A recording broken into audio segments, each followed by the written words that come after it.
First ಗೆಲುವು ನಮ್ಮ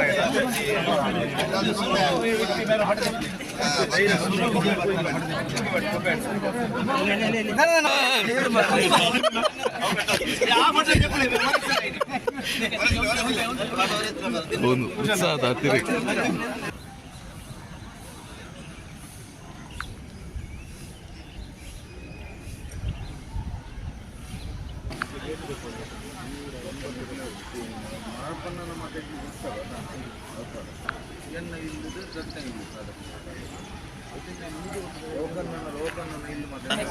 ಸೋಮೇಶ್ವರದ ಪುರಸಭೆ ಚುನಾವಣೆಯಲ್ಲಿ ಇವತ್ತು ಅಭೂತಪೂರ್ವವಾದಂಥ ಜಯ ಭಾರತೀಯ ಜನತಾ ಪಾರ್ಟಿಗೆ ಸಿಕ್ಕಿದೆ. ಇದಕ್ಕೋಸ್ಕರ ನಾನು ಪ್ರಪ್ರಥಮವಾಗಿ ಪುರಸಭೆ ವ್ಯಾಪ್ತಿಯ ಎಲ್ಲ ಮತದಾರ ಬಂಧುಗಳಿಗೆ ಮತ್ತು ನಮ್ಮ ಈ ಪಕ್ಷದ ದೇವದುರ್ಲಭ ಕಾರ್ಯಕರ್ತರಿಗೆ ಈ ವಿಜಯವನ್ನು ಅರ್ಪಿಸಲಿಕ್ಕೆ ಇಚ್ಛೆ ಪಡ್ತಾ ಇದ್ದೇನೆ.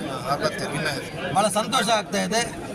ಮಂಗಳೂರು ವಿಧಾನಸಭಾ ಕ್ಷೇತ್ರ ಅಂತ ಹೇಳಿದ ತಕ್ಷಣ ಇಡೀ ರಾಜ್ಯದಲ್ಲಿ ಕಾಂಗ್ರೆಸ್ನ ಭದ್ರಕೋಟೆ ಅನ್ನುವಂಥದ್ದನ್ನು ಜನರು ತಿಳ್ಕೊಂಡಿದ್ದಾರೆ. ಖಂಡಿತವಾಗಿ ಇವತ್ತು ನಮ್ಮ ಮತದಾರರು ಮಂಗಳೂರು ವಿಧಾನಸಭಾ ಕ್ಷೇತ್ರದಲ್ಲಿ BJPಯ ಶಕ್ತಿ ಏನಿದೆ ಅನ್ನುವಂಥದ್ದನ್ನು ಇವತ್ತು ಸೋಮೇಶ್ವರ ಪುರಸಭೆಯ ಈ ಚುನಾವಣೆಯಲ್ಲಿ ಅಭೂತಪೂರ್ವವಾದಂಥ ಜಯ ಅಂದರೆ 23 ಸ್ಥಾನಗಳಲ್ಲಿ 16 ಸ್ಥಾನಗಳನ್ನು ಗೆಲ್ಲುವ ಮೂಲಕವಾಗಿ ಮತದಾರರು ಭಾರತೀಯ ಜನತಾ ಪಾರ್ಟಿಗೆ ಶಕ್ತಿಯನ್ನು ತುಂಬುವಂಥ ಕೆಲಸವನ್ನು ಮಾಡಿದರೆ ಇದು ಮುಂದಿನ ವಿಧಾನಸಭಾ ಕ್ಷೇತ್ರದ ದಿಕ್ಸೂಚಿ ಅನ್ನುವಂಥ ಒಂದು ಸಂದೇಶ ಕೂಡ ನಮ್ಮ ಮತದಾರರು ಕೊಟ್ಟಿದ್ದಾರೆ.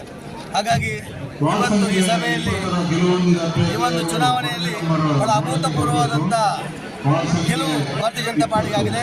ಹಾಗಾಗಿ ಗೆದ್ದಂಥ ಎಲ್ಲ ಅಭ್ಯರ್ಥಿಗಳಿಗೆ ಮತ್ತು ಭಾಗವಹಿಸಿದಂಥ ಎಲ್ಲ ಅಭ್ಯರ್ಥಿಗಳಿಗೂ ಕೂಡ ಈ ಸಂದರ್ಭದಲ್ಲಿ ನಾನು ಅಭಿನಂದನೆ ಸಲ್ಲಿಸಲಿಕ್ಕೆ ಇಚ್ಛೆ ಪಡ್ತಾ ಇದ್ದೇನೆ. ನಮ್ಮೆಲ್ಲ ನಾಯಕರೊಂದಿಗೆ ಜಿಲ್ಲಾ ಮತ್ತು ಮಂಡಲದ ಎಲ್ಲ ನಾಯಕರೊಂದಿಗೆ ಇವತ್ತು ಪುರಸಭೆಯ ಕೌನ್ಸಿಲರ್ಗಳಿಗೆ ಸರಿಯಾದಂಥ ಮಾಹಿತಿಯನ್ನು ನೀಡಿ ಕೇಂದ್ರ ಮತ್ತು ರಾಜ್ಯ ಸರ್ಕಾರದ ಬೇರೆ ಬೇರೆ ಸವಲತ್ತುಗಳನ್ನು ನಮ್ಮ ಮತದಾರರಿಗೆ ಮುಟ್ಟುವಂತಹ ಒಂದು ಕೆಲಸ ಕಾರ್ಯಗಳನ್ನು ಈ ಸಂದರ್ಭದಲ್ಲಿ ಮಾಡಲಿಕ್ಕೆ ನಾವು ಪ್ರಯತ್ನವನ್ನು ಮಾಡಲಿಕ್ಕಿದ್ದೇವೆ. ಅದೇ ರೀತಿಯಲ್ಲಿ ಈಗ ಸತೀಶ್ ಕುಮಾರ್ ಅವರು ಹೇಳಿದಂತೆ ನಮ್ಮ ಕ್ಷೇತ್ರದ ದೊಡ್ಡ ಸಮಸ್ಯೆ ಆಗಿರುವಂಥ ಕುಡಿಯುವ ನೀರಿನ ಯೋಜನೆ ನಾವೆಲ್ಲರೂ ನೋಡಿರ್ಬೋದು. ಕಳೆದ 15-20 ವರ್ಷದಿಂದ ಕಾಂಗ್ರೆಸ್ನ ಶಾಸಕರು ಮಾಡಿದಂಥ ಆ ಒಂದು ಮಲತಾಯಿ ಧೋರಣೆಯಿಂದಾಗಿ ಇವತ್ತು ನಮ್ಮ ಈ ಭಾಗದಲ್ಲಿ ಕುಡಿಯುವ ನೀರಿನ ಯೋಜನೆ ಬಹಳ ವಿಫಲವಾಗಿದೆ. ಹಾಗಾಗಿ ಮುಂದಿನ ದಿನಗಳಲ್ಲಿ ಆ ಒಂದು ಜವಾಬ್ದಾರಿ ಕೂಡ ಈ ಚುನಾವಣೆಯಲ್ಲಿ ಅವರು ಭರವಸೆಯನ್ನು ನೀಡಿದ್ದಾರೆ. ಚುನಾವಣಾ ಪ್ರಣಾಳಿಕೆಯಲ್ಲಿ ಭರವಸೆಯನ್ನು ನೀಡಿದ್ದಾರೆ. ನಾವು ಕುಡಿಯುವ ನೀರಿನ ಯೋಜನೆಯನ್ನು ಸಮರ್ಪಕವಾಗಿ ಮಾಡ್ತೇವೆ ಅನ್ನುವಂಥದ್ದು. ಹಾಗಾಗಿ ಶಾಸಕರಿರುವಂಥ ಈ ಸಂದರ್ಭದಲ್ಲಿ ಅವರಿಗೂ ಕೂಡ ಜವಾಬ್ದಾರಿ ಇದೆ. ಆ ಒಂದು ಕಾರ್ಯಕ್ಕೆ ಅವರು ಅತ್ಯಂತ ಹೆಚ್ಚಿನ ಒತ್ತನ್ನು ಕೊಟ್ಟು ಮಾಡಬೇಕಾಗಿದೆ. ಹಾಗಾಗಿ ನಮ್ಮ ಕೌನ್ಸಿಲರ್ಗಳು ಕೂಡ ಈ ಮೂಲಕ ಅವರಿಗೆ ಒತ್ತಡವನ್ನು ಹಾಕಿ ಮುಂದಿನ ದಿನಗಳಲ್ಲಿ ಈ ಪುರಸಭೆಯಲ್ಲಿರುವಂಥ ನೀರಿನ ಸಮಸ್ಯೆಯನ್ನು ಯಶಸ್ವಿಯಾಗಿ ನಿರ್ವಹಿಸಲಿಕ್ಕೆ ನಾವೆಲ್ಲರೂ ಒಟ್ಟುಗೂಡಿ ಮಾಡ್ತೇವೆ ಅನ್ನುವಂಥ ಮಾತನ್ನು ಹೇಳುತ್ತಾ ಚುನಾವಣಾ ಪ್ರಣಾಳಿಕೆಯಲ್ಲಿ ನೀಡುವಂಥ ಎಲ್ಲ ಕಾರ್ಯಗಳ ಬಗ್ಗೆ ಒತ್ತು ಕೊಟ್ಟು ದಕ್ಷವಾದಂಥ ಮತ್ತು ಭ್ರಷ್ಟಾಚಾರ ರಹಿತವಾದಂಥ ಆಡಳಿತವನ್ನು ಸೋಮೇಶ್ವರ ಪುರಸಭೆಯಲ್ಲಿ ನೀಡಲಿಕ್ಕೆ ನಾವೆಲ್ಲರೂ ಸೇರಿ ಒಟ್ಟಾಗಿ ಆ ಒಂದು ಪುರಸಭೆ ಮಾದರಿ ಆಡಳಿತ ಆಗುವಂಥ ಒಂದು ಸಂದರ್ಭಕ್ಕೆ ನಾವೆಲ್ಲರೂ ಸಾಕ್ಷಿಯಾಗಿರ್ತೇವೆ ಅನ್ನುವಂಥ ಮಾತನ್ನು ಈ ಸಂದರ್ಭದಲ್ಲಿ ಹೇಳುತ್ತಾ ನಮ್ಮ ಜಿಲ್ಲೆಯ ನಾಯಕರು ಮತ್ತು ಮಂಡಲದ ಎಲ್ಲ ನಾಯಕರೊಂದಿಗೆ ಇಡೀ ಮಂಡಲದಲ್ಲಿ ಮತ್ತೊಮ್ಮೆ BJPಯನ್ನು ಸಂಘಟಿತವಾಗಿ ಬೆಳೆಸಿ ಮುಂದಿನ ದಿನಗಳಲ್ಲಿ ನಾವು ಲೋಕಸಭೆಗೆ ಚುನಾವಣಾ ತಯಾರಿಯನ್ನು ಕೂಡ ಈ ಮೂಲಕ ನಾವು ಮಾಡಲಿಕ್ಕೆ ಪ್ರಾರಂಭ ಮಾಡಿದ್ದೇವೆ. ಹಾಗಾಗಿ ಮುಂದಿನ ಲೋಕಸಭಾ ಚುನಾವಣೆ ಕೂಡ ಅತ್ಯಂತ ಹೆಚ್ಚಿನ ಮತವನ್ನು ಈ ಭಾಗದ ಮಂಗಳೂರು ವಿಧಾನಸಭಾ ಕ್ಷೇತ್ರದ ಮತದಾರರು ಮೋದಿಯ ಆಡಳಿತಕ್ಕೆ ಮನಸ್ಸೋತು ಮತ್ತೊಮ್ಮೆ ಭಾರತೀಯ ಜನತಾ ಪಾರ್ಟಿ ಗೆಲ್ಲಿಸುವ ಪ್ರಯತ್ನ ಇಲ್ಲಿಂದ ಆಗಲಿ ಅನ್ನುವಂಥ ವಿಶ್ವಾಸದೊಂದಿಗೆ ಗೆದ್ದಿರುವ ಉತ್ತರ ಕರ್ನಾಟಕ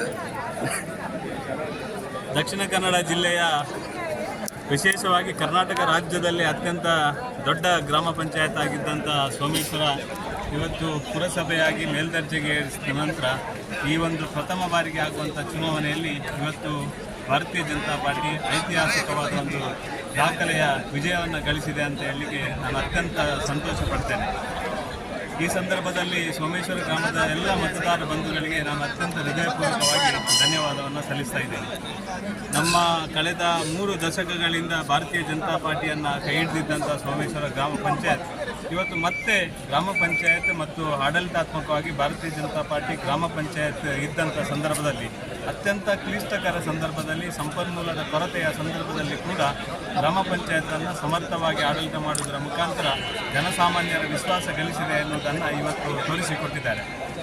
ಇವತ್ತು ಕಾಂಗ್ರೆಸ್ಸಿನ ಬೇರೆ ಬೇರೆ ರೀತಿಯ ಆಮಿಷಗಳಿಗೆ ಮತ್ತು ಯಾವುದೇ ರೀತಿಯ ಹಣದ ಆಸೆಗೆ ಯಾವುದೇ ರೀತಿಯ ಇದಕ್ಕೆ ಬಲಿಯಾಗದೆ ಅವರು ಯಾವುದೇ ರೀತಿಯ ತಂತ್ರಗಳನ್ನು ಮಾಡಿದರೂ ಕೂಡ ಭಾರತೀಯ ಜನತಾ ಪಾರ್ಟಿಗೆ ಸಂಪೂರ್ಣವಾದ ವಿಶ್ವಾಸವನ್ನು ಇಟ್ಟು ಮತದಾನ ಮಾಡಿದ್ದಾರೆ. MLA ಕಳೆದ ವಿಧಾನಸಭಾ ಚುನಾವಣೆಯಲ್ಲಿ ಅಭೂತಪೂರ್ವವಾದ ಒಂದು ಜಯ ಗಳಿಸುವ ಮುಖಾಂತರ ಅವರು ಕಾಂಗ್ರೆಸ್ಸಿನವರು ನಮ್ಮ ಭಾರತೀಯ ಜನತಾ ಪಾರ್ಟಿ ಉಳ್ಳಾಲದಲ್ಲಿ ಮುಗಿದೇ ಹೋಯಿತು ಎನ್ನುವ ರೀತಿಯಲ್ಲಿ ವರ್ತನೆ ಮಾಡ್ತಾ ಇದ್ರು.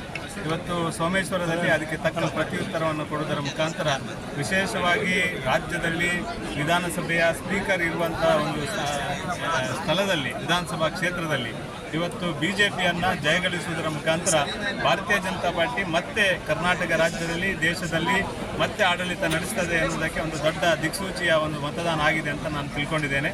ನಾನು ನಮ್ಮ ಸೋಮೇಶ್ವರ ಗ್ರಾಮ ಪಂಚಾಯತಿನ ಎಲ್ಲ ಗ್ರಾಮದ ಪುರಸಭೆಯ ಆತ್ಮೀಯ ಬಂಧುಗಳಿಗೆ ನಾನು ವಿನಂತಿಯನ್ನು ಮಾಡ್ತೇನೆ. ನೀವಿಟ್ಟಿರುವಂಥ ಭರವಸೆಗೆ ತಕ್ಕುದಾದ ಪುರಸಭೆಯಲ್ಲಿ ಬರುವಂಥ ಎಲ್ಲ ಅನುದಾನಗಳನ್ನು ಎಲ್ಲ ಜನಸಾಮಾನ್ಯರಿಗೆ ಬೇಕಾದ ರೀತಿಯಲ್ಲಿ ಅದನ್ನು ಕಾರ್ಯಗತಗೊಳಿಸುವುದರ ಮುಖಾಂತರ ಯಾವುದೇ ಬಡಪಾಯಿಗೆ ಪುರಸಭೆಗೆ ಬಂದಾಗ ತೊಂದರೆ ಆಗದ ರೀತಿಯಲ್ಲಿ ಪಾರದರ್ಶಕವಾದ ಆಡಳಿತವನ್ನು ನೀಡುವುದಕ್ಕೆ ನಮ್ಮೆಲ್ಲ ಸದಸ್ಯರು ಸಮರ್ಥರಿದ್ದಾರೆ ಮತ್ತು ಅವರು ಆಡಳಿತವನ್ನು ಕೊಡುವುದಕ್ಕೆ ನಾವು ಎಲ್ಲ ರೀತಿಯ ನಾವು ಅಧ್ಯಕ್ಷರು ಸೇರಿ ನಾವು ಅವರಿಗೆ ಮಾರ್ಗದರ್ಶನ ಮಾಡ್ತೇವೆ ಅನ್ನೋ ಮಾತನ್ನು ಈ ಸಂದರ್ಭದಲ್ಲಿ ಹೇಳಲಿಕ್ಕೆ ಇಚ್ಛೆ ಪಡ್ತೇನೆ.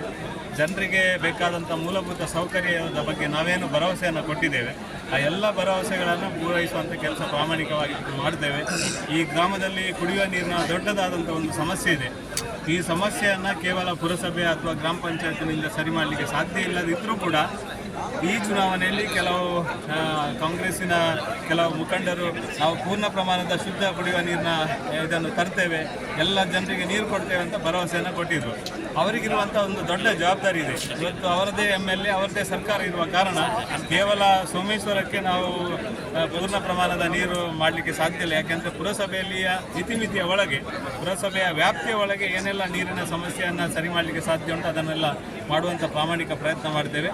ಅವರು ಕಾಂಗ್ರೆಸ್ಸಿನವರು ಕೊಟ್ಟ ಭರವಸೆಯ ರೀತಿಯಲ್ಲಿ ಶಾಸಕರು ತಕ್ಷಣವೇ ಕೂಡಲೇ ನಮ್ಮ ಇಡೀ ವಿಧಾನಸಭಾ ಕ್ಷೇತ್ರಕ್ಕೆ ಶಾಶ್ವತವಾದ ಕುಡಿಯುವ ನೀರಿನ ಶುದ್ಧ ನೀರಿನ ವ್ಯವಸ್ಥೆಯನ್ನು ತಕ್ಷಣ ಮಾಡಬೇಕು.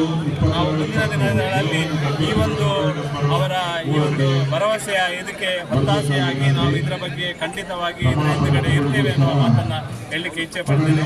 ಒಟ್ಟು ಜನತೆಗೆ ಮತ್ತೊಮ್ಮೆ ಅಭಿನಂದನೆಗಳನ್ನು ಸಲ್ಲಿಸ್ತಾ ನಮ್ಮ ಸಮರ್ಥ ಅಭ್ಯರ್ಥಿಗಳನ್ನು ನೀವೆಲ್ಲ ಆಯ್ಕೆ ಮಾಡಿದ್ದೀರಿ. ಒಂದು ಕಡೆ ನಾವು ಟೈಯಲ್ಲಿ ನಾವು ಅನಿವಾರ್ಯವಾಗಿ ನಮ್ಮ ಅಭ್ಯರ್ಥಿ ಸೋಲನ್ನು ಕಂಡುಕೊಳ್ಳುವಂಥ ಒಂದು ಅನಿವಾರ್ಯವಾಯಿತು.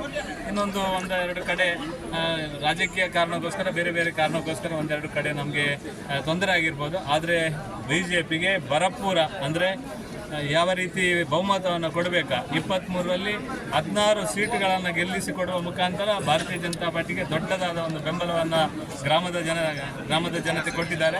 ಮತ್ತೊಮ್ಮೆ ಎಲ್ಲ ಜನರಿಗೆ ಎಲ್ಲ ಮತದಾರ ಬಂಧುಗಳಿಗೆ ಅಭಿನಂದನೆ ಸಲ್ಲಿಸ್ತಾ ಇವತ್ತು ಚುನಾವಣೆಯ ಕೌಂಟಿಂಗ್ ಮುಗಿದಿದೆ. ಮುಂದಿನ ದಿನಗಳಲ್ಲಿ ಯಾವುದೇ ರಾಜಕಾರಣಕ್ಕೆ ಒತ್ತು ಕೊಡದೆ ಅಭಿವೃದ್ಧಿಗೆ ಒತ್ತು ಕೊಟ್ಟು ಎಲ್ಲ ಕೆಲಸ ಕಾರ್ಯಗಳನ್ನು ಮಾಡುವಂಥ ಪ್ರಾಮಾಣಿಕ ಪ್ರಯತ್ನವನ್ನು ಮಾಡ್ತೇವೆ.